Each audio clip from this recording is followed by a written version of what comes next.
Well, everyone tells you to build projects, but they don't tell you one thing. That is how to complete them. Here are four techniques that I use to manage my time and complete all my projects. The first one is the simplest. It's to make a schedule and set a deadline. Whenever you're starting a new project, always set a deadline before you start it so that you know this is the time when you have to complete the project and make a schedule accordingly so that you can devote a certain amount of time every day so that you complete the project. Once you have a schedule, the second technique to divide the project in three stages. Think of it like a cake.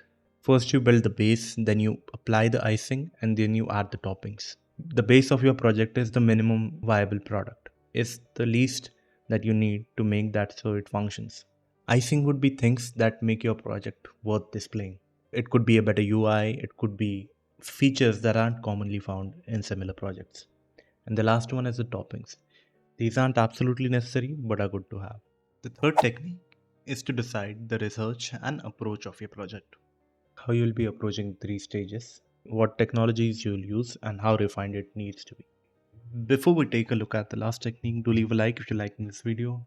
And the last technique is to actively track and maintain the progress of your project. To keep track of what you have done till now and what is pending. You can use any project management app like Jira, Trello, or anything you like.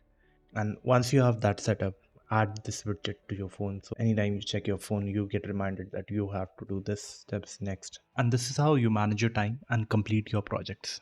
And if you think this video added some value to you, do consider subscribing. I'll be putting out more such videos.